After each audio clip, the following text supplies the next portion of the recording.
Vous avez passé une soirée à rire, un ballon, puis deux, puis un troisième.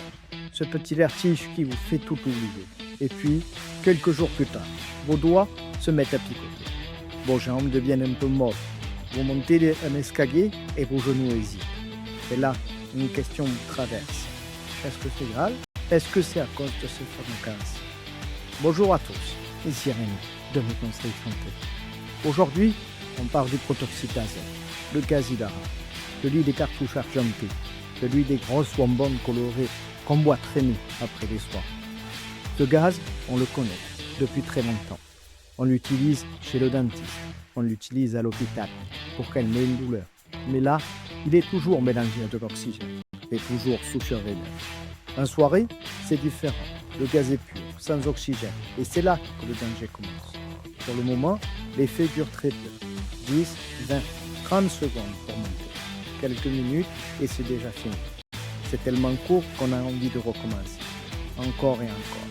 Et pendant qu'on recommence, le manque d'oxygène peut faire tourner de l'œil. On peut tomber, se blesser, et parfois c'est beaucoup plus grave. Pour bien comprendre la suite, je vais vous raconter une histoire.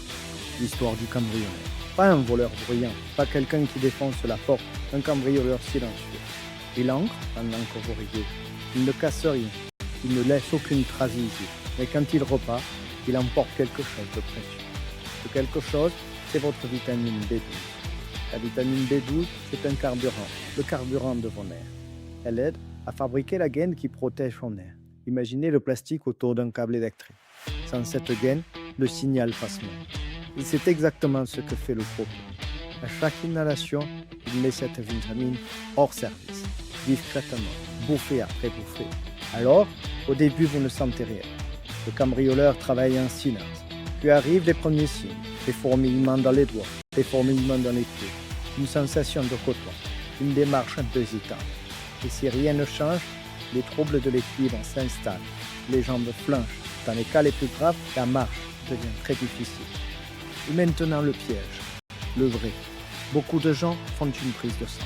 Le résultat de la vitamine B12 est normal, parfois même élevé. Alors on se rassure, on se dit que tout va bien, mais c'est une illusion. Parce que le proto ne vide pas votre stock, il rend la vitamine inactive. Elle est là, mais elle ne travaille plus. Pour voir le vrai problème, il faut demander deux marqueurs précis. L'homocystéine et l'acide méthylmalonique. Retenez juste ça. Un taux de B12 normal ne veut pas dire tes nerfs en bon état. Et attention, tout le monde n'est pas à égalité. Les gens comme un jeune qui on consomme souvent, que le compte à rebours s'accélère. Avant, il fallait des années.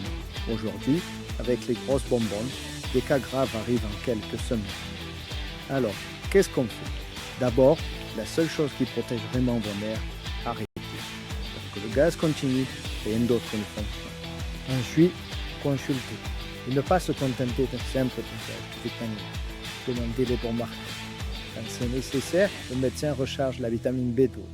Souvent par injection, parfois avec un traitement complémentaire et un peu de rééducation. Mais surtout n'attendez pas. Au moindre fourmillement qui dure, au moindre doute, on en parle à un professionnel de santé. Parce que plus on agit tôt, plus on referme la porte avant que le cambrioleur n'emporte tout. Si vous voulez aider un proche, un doute, une question, Drogue Info Service répond gratuitement et anonymement. Parler, c'est déjà reprendre une longueur d'avance. Pour retrouver la liste des solutions dont nous avons parlé et lire notre dossier complet, rendez-vous sur notre site mesconseilssanté.fr. Attention, ce podcast est informatif. Il ne remplace en aucun cas une consultation médicale. En cas de mal-être ou de symptômes persistants, consultez impérativement votre médecin ou votre pharmacien. Prenez soin de vous et à très vite.